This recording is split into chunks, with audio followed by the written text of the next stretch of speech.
BJP के नांदेड़ महानगर नायब सदर और साबिक कारपोरेटर अनवर हुसैन उर्फ अन्नू भाई के गाड़ीपुरा छोटी दरगाह के करीब राब्ता दफ्तर का इफ्तिताह अमल में आया। ये इफ्तिताह महाराष्ट्र के साबिक वजीर आला और रुकन राज्यसभा अशोक चौहान के हाथों अमल में आया। अनवर हुसैन के दोस्तों और हामियों ने इफ्तिताह के लिए पहुंचे अशोक चौहान का इस्तकबाल किया। ढोल ताशे बजाए गए, आतिशबाजी की गई और जोश व खरोश के साथ खैर मकदम किया गया।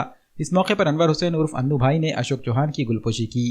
इन्होंने अवाम से अपील की कि नांदेड़ की तरक्की के लिए अशोक चौहान के साथ जुड़ जाएं ताकि शहर की बेहतरीन अंदाज में तरक्की की जा सके।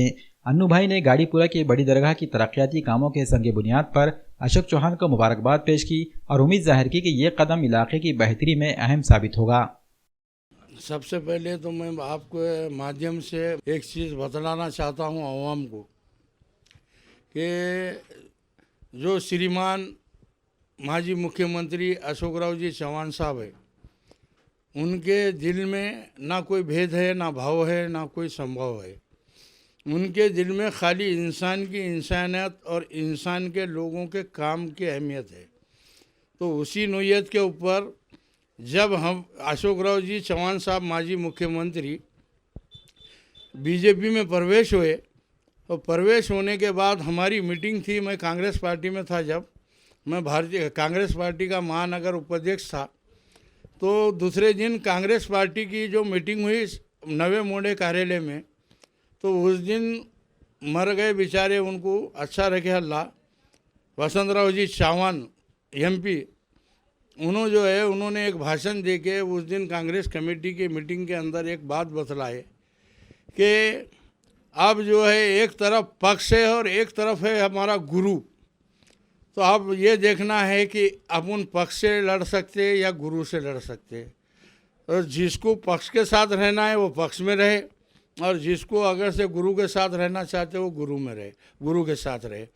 तो उसी टाइम के ऊपर मैंने वो मीटिंग छोड़ के मैं बोला भाई कि मैं बोला जो इंसान ने हमारे लोगों के तमाम कामों को अंजाम दिया, मुसलमानों के हर वो काम को अंजाम दिया, हिंदू समाज, मुस्लिम समाज, सिख समाज, ईसाई समाज, कोई भी समाज मैंने देखा हूँ 2005 से लेकर आज तक भी मैं अशोक राव जी चौहान साहब के साथ रहे, उनके साथ काम करते हुए देखा हूँ, अदना कार्यकर्ता बनकर।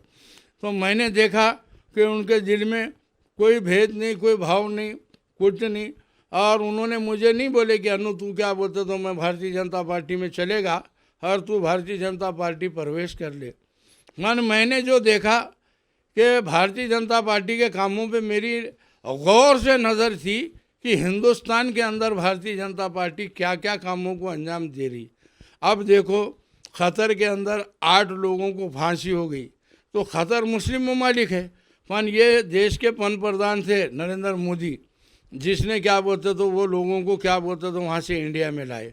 अब हिंदुस्तान के अंदर जो है कहीं भी दुनिया के अंदर कहीं भी क्या बोलते तो कोई इख्तिलाफ आ जाए, यहाँ जंगा चल जाए, कुछ भी चल जाए, तो यहाँ से सबसे पहले मिलिट्री का प्लेन नरेंद्र मोदी का ही जा रहा है, और जाके वहाँ हिंदू को नहीं, मुसलमान को नहीं, हिंदू को लेके आ रहा क्या प्लेन, वो नहीं, मुसलमान को हिंदू को ला रहा। अब ये लाडली बहना की जो योजना है, ये लाडली बहना का हिंदुओं को भी लाभ, मुस्लिम को भी लाभ।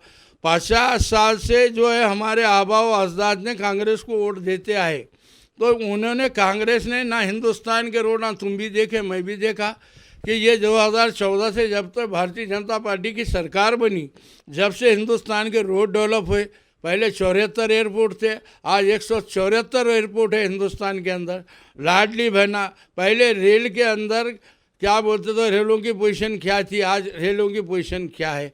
ये जो है नरेंद्र मोदी सरकार सबका साथ, सबका विश्वास, सबका प्रयास जो काम कर रही, और वो पार्टी को साहब ने ज्वाइन करे, तो मैं मेरे सच्चे दिल से मैंने कहा कि मैं अब ये कांग्रेस में रहना नहीं चाहता हूँ। मैं साहब के संगात बिना बोले के साहब को मैं भारतीय जनता पार्टी में प्रवेश हो गया, और मुझको मेरे पर भरोसा करके भारतीय जनता पार्टी के सभी लोगों ने मुझे जो है नांदेड़ शहर का उप महानगर अध्यक्ष बनाए। आज जो मेरे वार्ड में मैंने साहब को कहा था, मैं और दीपक सिंह रावत ने बेचारे ने जो फंड लाया बड़ी दरगाह के कमान के लिए, तो वो फंड लाया तो साहब की बदौलत है, आज साहब ने उसकी ओपनिंग करे। और दूसरी बात जो काले पुल का मैंने जो रास्ता पास कराया था 30/1/2009 को, वो रास्ते को कंप्लीट साहब ने, मैंने, दीपक सिंह ने और कलीम चीचा तीनों ने मिलकर साहब से डिस्कस करने के बाद वो रास्ते के दुकाना टूट के आज वो रास्ते का काम शुरू हो रहा, और वो रास्ता कंटिन्यू जो है काले पुल तक था, उसको कंटिन्यू नदी तक करो बोले तो साहब ने, कमिश्नर साहब को आदेश करे कि इसका आड़ा खड़ा बनाओ, क्या है तो ये रास्ता पास कर देंगे। साहब के कहने खाली विकास और इंसान की इंसानियत ये चीज़ देखी जाती। आज उनके एजेंडे के अंदर मेरे पार्टी के ऑफिस के कार्यालय के ओपनिंग का कुछ भी नहीं था।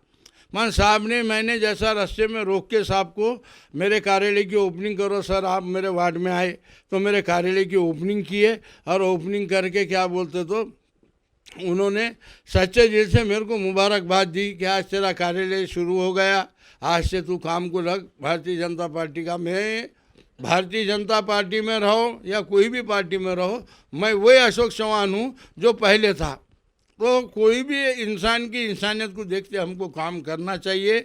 और मैं तमाम वार्ड के लोगों से ये बताना चाहता हूँ कि भाई सारे चीज़ें पार्टी पक्ष पास सब चीज़ को छोड़ते हुए जो इंसान काम करता उसको सर बढ़ाओ, इंशाअल्लाह ताला मौत तक क्या बोलते तो लोग जो है हमारे काम को याद करेंगे।